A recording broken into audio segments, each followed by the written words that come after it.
I had a great conversation with a client by the name of Nancy, and she had emailed me talking about why is it that she's hungry all the time.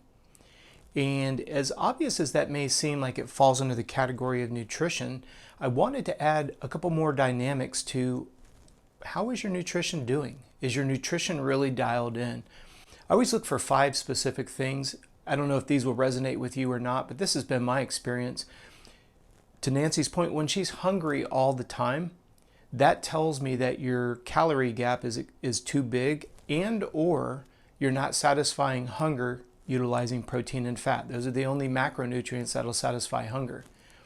When we look at other things like what is your muscle soreness, when you are doing a good job of eating high quality proteins that provide the amino acids that should be repairing muscle soreness, the tear down of the the breaking down and the separation of the muscle tissue, we shouldn't see residual soreness be going beyond that 36 to 48 hour mark.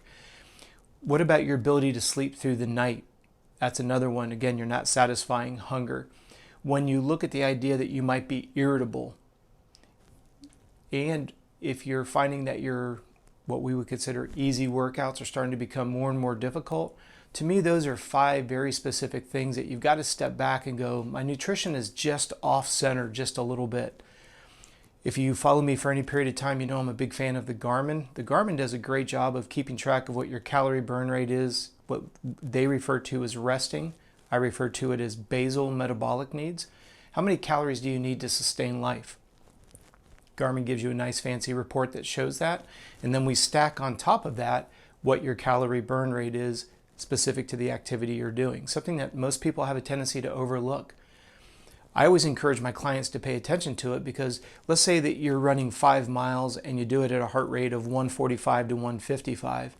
And just for even numbers for the sake of the video, in that 5-mile run, you burn 500 calories. Well, if you know that you're going to run again, 2 days from now, 5 miles, you already can project what your total calorie burn rate will be by the end of the day. The more we can keep that gap at a minimum, we reduce the stress on the body. What's interesting to what Nancy had said is look at the dominoes starting to stack. Because if you go to start a workout and your body is insufficiently fed, the quality of the workout is going to go down. The difficulty of that workout, even though it may be an easy workout, is going to go up. So an easy workout becomes harder than it should be. You're not going to get the quality out of it. You also increase the risk of an injury, especially when you look at snacking on fruits and vegetables. It prehydrates the body for that workout. So now you go through the day, you're irritable. Sure sign that you're not eating enough. You have low blood sugar. You're hangry, as we like to tease. When we look at the idea that you're not eating enough quality and quantity, now we have residual soreness. You go to bed and you're not able to sleep through the night. You start to see how these literally just domino effect one into the other.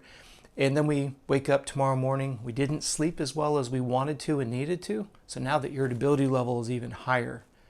And then when the stress starts to accumulate, stress suppresses appetite. So at the precise time that you need food to recover from the stress of the day, recover from the workout that you did, try to satisfy hunger long enough to get through the night so your body rejuvenates itself. Now you wake up tomorrow more irritable, more fatigued, less rested, and then it just starts to domino. I know I keep using that term, but I want you to see we want to reverse the falling of the dominoes. Make sure you bridge the calorie gap. Make sure you satisfy hunger before bed. Now you reduce the stress. You've given the body what it needs to rebuild itself. You give the body what it needs sleep-wise to rebuild itself. You wake up tomorrow refreshed. Now the quality of the workout goes up. Preparation, domino, domino, domino. Remember, being fed, rested, and hydrated preceding a workout reduces the risk of an injury and increases the productivity. So when we're looking at nutrition and you're looking at those big 5, ask yourself, do you have 1, 2, 3, or all of them? Hopefully the less that you have, the quicker you can turn the symptoms around. Nutrition is so easy. Just focus on fruits and vegetables and lean protein. Find out what foods that you eat you have sensitivities to. I do encourage you to have some tests done on a periodic basis. Check the health of your gut. Make sure you get your blood work drawn and make sure that your blood is healthy, because obviously your blood characteristics are a byproduct of the food that you eat, the sleep that you give it, and your ability to recover from stress on a daily basis. So when we look at nutrition, let's keep it simple, but also start looking at some characteristics that you may be experiencing are directly related back to nutrition. If you happen to have a question, I want you to do me a favor and send it to me. contact@coachrob.com. It's my pleasure to answer any questions that you may have. We're putting a video out every day here on YouTube, so please do me a favor, like, subscribe, turn on the notifications, and we look forward to seeing you again tomorrow.